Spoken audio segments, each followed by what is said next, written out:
ये है मेरे पास क्वाड्रेटिक इक्वेशन, इसकी डेफिनेशन और इसकी एग्जांपल्स को डिटेल में लर्न करते हैं ताकि आपको इसकी समझ आ सके कि क्वाड्रेटिक इक्वेशन क्या होती है। तो इसकी डेफिनेशन को पढ़ते हैं। एन इक्वेशन, एक इक्वेशन विच कंटेन, जिसके अंदर मौजूद हो, दी स्क्वायर, स्क्वायर किसका, द अननोन वेरिएबल, यानी जो हमारे पास इक्वेशन के अंदर वेरिएबल्स दिए जाते हैं। ये जैसे इस इक्वेशन के अंदर एक्स वेरिएबल मौजूद है, इसकी जो पावर है वो क्या हो, हमारे पास स्क्वायर हो, बट नो हायर पावर, और इससे ज्यादा पावर नहीं होनी चाहिए, यानी 2 से आगे वाली जो वैल्यूज हैं 3, 4, 5 या इससे बड़ी वैल्यूज वो नहीं होनी चाहिए। तो उस इक्वेशन को हम क्या बोलेंगे, क्वाड्रेटिक इक्वेशन बोलेंगे। लाइक अगर हम इस एग्जांपल से लर्न करें तो मेरे पास ये 9x² plus 4x plus 3 equal to 0। तो इसमें मेरे पास कौन सा वेरिएबल है, एक्स वेरिएबल है। एक्स वेरिएबल में जो हायर पावर है वो हमारे पास क्या है, 2 है, 2 से ज्यादा नहीं है। तो इसका मतलब क्या है, ये क्वाड्रेटिक इक्वेशन है।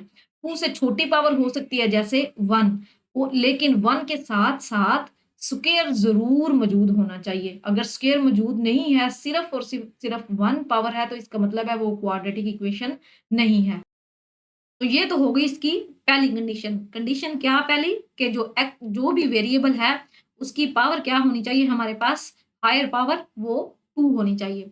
दूसरी कंडीशन क्या है इसकी, दूसरी कंडीशन ये लिखी हुई है, where a equals to not 0, यानी कि हमारे पास ये जो क्वाड्रेटिक इक्वेशन में ए वाली प्लेस पे 0 मौजूद नहीं होना चाहिए। इसका मतलब क्या है, ये मेरे पास है क्वाड्रेटिक इक्वेशन की जनरल फॉर्म। जनरल फॉर्म का मतलब क्या है कि क्वाड्रेटिक इक्वेशन में जो पहले वाली टर्म होगी हमारे पास, जो भी वेरिएबल होगा उसमें वो स्क्वायर में होगा। जैसे इस इक्वेशन में एक्स वेरिएबल है तो इसमें एक्स स्क्वायर दिया गया है, तो एक्स स्क्वायर के साथ मेरे पास एक कांस्टेंट वैल्यू होगी, जैसे 3, 4, 5, ये यानी न्यूमेरिकल वैल्यूज।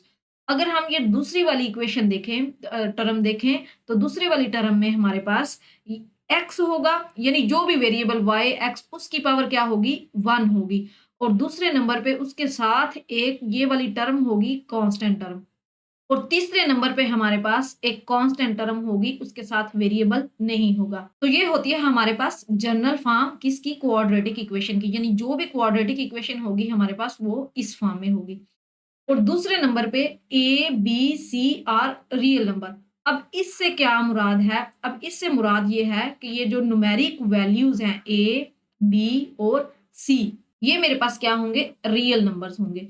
अब रियल नंबर्स क्या होते हैं, रियल नंबर्स कोई भी नंबर जो हमारे माइंड में आता है, जैसे नेगेटिव नंबर्स हो गए, पॉजिटिव नंबर्स हो गए, +3, +4, और जैसे ये पॉइंट वाले नंबर्स हो गए, पॉइंट, 3.5, और जैसे ये फ्रैक्शन वाले नंबर्स हो गए, 1/7, 2/3, और ये अंडर रूट वाले जो नंबर्स हैं, जैसे √2, √5, यानी जो भी नंबर हमारे माइंड में आता है, जिस नंबर को हम सोच सकते हैं, हमारे ज़हन में आ सकता है, वो हमारे पास क्या है, रियल नंबर। यानी कोई भी नंबर जो हमारे माइंड में आ सकता है वो क्या है, रियल नंबर है। यानी ए, बी और सी की जगह पे इनमें से रियल नंबर में से कोई भी नंबर हो सकता है।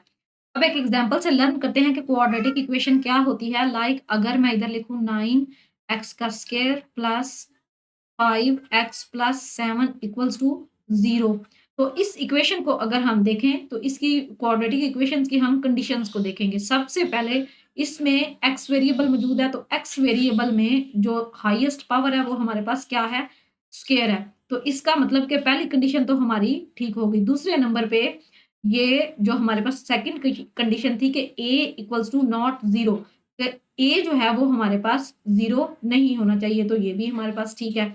दूसरे नंबर पे हमारे पास ए बी सी और रियल नंबर्स 9, 5, 7, ये क्या है, हमारे पास रियल नंबर्स हैं। तो इसका मतलब क्या हुआ कि ये हमारे पास क्या है, क्वाड्रेटिक इक्वेशन। अब एक और चीज कि ये ए बराबर नहीं होना चाहिए 0 के, इससे क्या मुराद है, इसको थोड़ा डिटेल में समझते हैं। लाइक अगर मैं ये वाली इक्वेशन लिखूं, ए एक्स का square plus b x plus c equals to 0, तो इसमें अगर ए की जगह पे हम, यानी कोई भी न्यूमेरिक वैल्यू होती है, ए की जगह पे हम 0 पुट कर दें, 0 पुट, 0 भी एक रियल नंबर है, लेकिन ए की जगह पे 0 नहीं आ सकता, ये कंडीशन है।